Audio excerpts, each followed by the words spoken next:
What's up, guys? Tim Halstead here. Now, this is kind of a special episode because I have a special guest here. Guess who's here? We call him the Wizard. At least my kids call him that. Billy Ray Morgan. How's it going? So, he came from California. If you know his U.S. tour, you know how it works. He goes from place to place, town to town, talks with different people, collects Ford parts, delivers Ford parts, buys Ford parts, all kinds of parts trading, we'll say. Well, he came... The Parts Depot. There it is, the Parts Depot. The Parts Depot.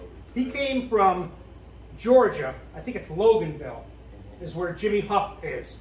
So he was down there to pick up this 68 Ford Cleveland ASK block, the ASK block, which is one of those experimental Ford things like the SK numbers. Now, I want to give a shout out to Jimmy Huff for hooking me up with the old Huff t-shirt, Jimmy Huff Racing. So thanks for that, Jimmy. I'll be wearing that on one of my episodes. So he went down there and got that block, which I got from Todd Fuchs. Now let me make some clarification, just because I was confused. Initially I thought it was aluminum block because when you look at it in pictures, it looks like an aluminum block. But really it's cast iron. Now, a couple things that we noticed about it, I tell you, it's heavy. Now here's a couple things that are different about it. The thing that you have here is that the main bolts for the main caps are 7/16, not ½ inch. So that kind of worries me a little bit. But one thing I noticed, and that the reason they are 7/16 is because all the mains are pinned to help prevent cap walk. Right there, so that makes all the difference in the world. Although I don't know about the fastener size versus ½ inch 7/16. That's something I'm going to have to find out about. But Billy Ray's going to start tearing down the Pro Stock motor. I'll tell you, I've never seen so much response on my videos until I started mentioning this Pro Stock motor. So it's pretty darn crazy. And I'm telling you, like I said, the cylinder bores themselves, they look thicker. I definitely would like to get this thing sonicked, but they look thicker than the XE block when I saw it. A couple other differences. It's got this plug here that goes in the water jacket, maybe for a gauge or something. These holes are round instead of square, and they don't have the big water jacket holes like they do on the regular Cleveland. They're smaller. And some of the notches, these notches here for the valve reliefs, are more square on this side and look more factory on the other. So that's something we'll have to figure out. But I'm telling you, this thing's a monster. So this could be the Pro Stock block for that or the XE. Haven't figured it out yet. We've got to get this sonic tested. I think that's an important thing to do. I've never sonic tested a block ever. I just throw them together. They're either going to live or they're going to die.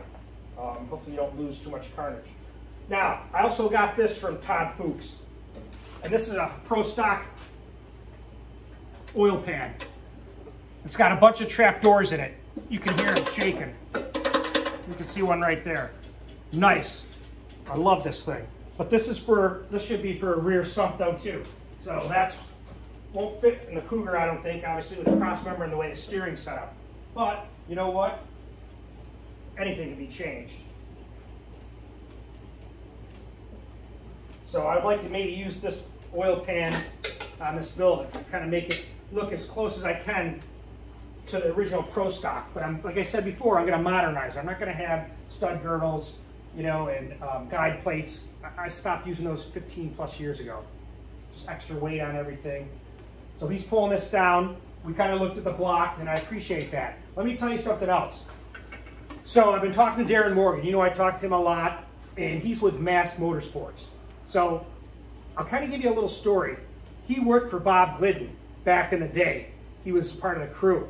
And that's why they call him Mad Dog Glidden, because that guy was driven. He told me he's never seen anybody that had a drive like that guy, ambition like that guy, and was nonstop. He said that guy would work from 6 in the morning till 4 at night in the AM and just keep working. He would not stop until he got done what he had to do. The guy just worked like crazy, and it was hard to keep guys with him because of his work ethic and the way he was driven.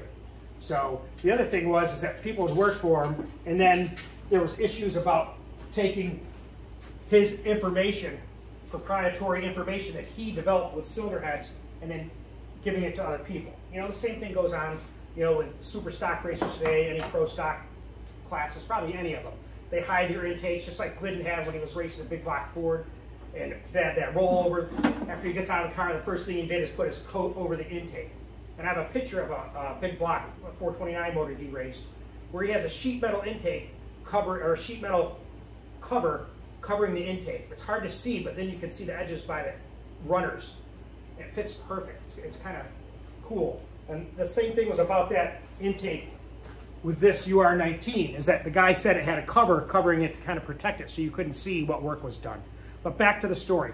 So Darin Morgan is watching this stuff, and he told me about another time where he had cut his hand in a race, and he said that his hand was bleeding so bad that the whole trailer was full of blood, the race car was full of blood, but that guy would not stop. They tied up almost like a tourniquet on his hand. He went and won that round. When they got back, they ended up taking him to the hospital after that, but they had to clean up the blood in the car and the trailer. So he said he learned a lot from that guy. There's no doubt about it. So we all love Bob Glidden. That's a shout out for you, Bob. But what Darin said was that he's working with Mast Motorsports now. So he wants to take these heads. He wants me to send him these heads so he can fine tune them. Not change anything. He might not even do anything with the ports. Just clean them up. I know they need a valve job. One of the seats I'm not sure about, so that's up for him to decide what needs to be done. And I'm going to send him the intake just to kind of look over. I don't want a lot changed because that's how this was. And I want to kind of keep it in that retro period. But this is going to be with Darin Morgan and Mast Motorsports. They got a new facility. He sent me some video on it. That place is huge. I can't believe the size of that. The warehouse alone, I forgot, 65,000 square feet. I don't remember the specifics. But his office and machine shop and what they have is unbelievable. So it'll be kind of cool to send that there. And he's finishing up the Secret A3 heads. I kind of put them on the back burner just like this because I kind of moved up to this pro stock mode. Not saying it's going to be done in 3 weeks. Like I said, it's going to take time to collect these parts. So that's the cool thing. But like I said, I just mocked this motor up to kind of give you an idea what it looks like. And it is pretty darn cool, the work that goes into these. I was talking to Steve Kinsel yesterday.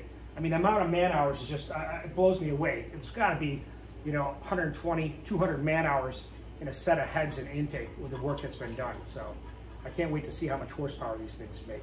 But I just wanted to give you a quick update. Thanks, guys, for sharing and subscribing and getting into this. Hopefully, I can get everything finished up with this thing and make the videos again so I get this thing to the dyno. At this point, like I said, I'd like to at least go to the strip and make a 950 pass with this car, and then I'm done. But I'm changing to 5/8 studs. I'm pulling that tranny. I talked with Jim McQuett, I told you that before, and Paul Adamatis. We're going to work on the transmission and get that so it can handle 800 horsepower or more when the time comes. So my main goal is to get this 409 done and dynoed with those 2 intakes. And like I said, I gave another shout out to Scott Cook, SCM in Australia. Great guy. So he's going to hook me up with the intake on that. Now let me give you some insight. I'll throw this down. Jason Murphy and I messaged back and forth, and he sent me a message to clarify a couple things, which I did know, but I wanted to make sure you guys know that when you're doing the rod bolt stretch, you want to make sure you put the feeler gauges on both sides. So when you're torquing that, it keeps it straight. It's not cocking that bearing in there. That's a good point. And I don't know if I did that in the video, but he mentioned it. The other thing he mentioned is about the rod bolts. And here's the thing. You want to make sure that you measure your rod bolts before you torque them down with the bolt stretch method, or tighten them down with the bolt stretch method. Because remember, every time you tighten that bolt up to its yield, it stretches a little bit to keep that clamping force on. So then when you go to rebuild that motor or change it, then when it comes back, that bolt's going to be a little bit longer. So it's good to get that baseline bolt length. Now I forgot what it was, the tolerance on that. You'd have to talk to Tom Molnar. I can find out about that. Or when that bolt's junk. I just can't remember what he said. But the main point is they give you a sheet, and I wrote down what those bolts measured. Now I never did it initially, so Tom Molnar sent me a standard bolt. And that's what I use. I take that bolt out and I measure it, and then that's what you set your baseline for those rod bolts. So you write down the baseline of your bolts. You tighten them to the yield like we talked about, the bolt stretch method. Then you're good. Next time you rebuild it, you measure them again, and you can see how far that bolt's stretched and make sure that it's still good for you to use. Because you don't want that clamping force to be less than it should be. That's when you end up spinning a rod bearing. So I want to clarify that. And him and I talk back and forth about a lot of things. He's a smart dude. I'm telling you, that guy knows his Clevelands. He's given me a lot of little tips, and I try to incorporate it in these videos. All right, guys, so Billy Ray got this mocked up block tore down. This is the DragBoss right here. I'm telling you, this thing is mint. I love this thing. I'm getting pumped that it's getting ready, and I just can't imagine a Cleveland with like a 4.125 bore or a 4.155. I mean, that unshrouds the valves like crazy. So that's right there. It makes a big difference in head flow. But she looks pretty darn good, I'm telling you. Try not to touch it too much and get it dirty. You know I am about dirt.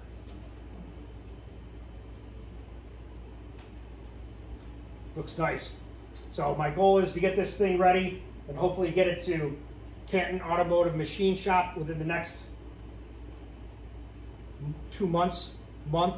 I still have to deburr it. There's a lot of areas in here, the oil passages. I want to go through that with a Dremel tool, any sharp edge. I want to deburr it and get it cleaned up.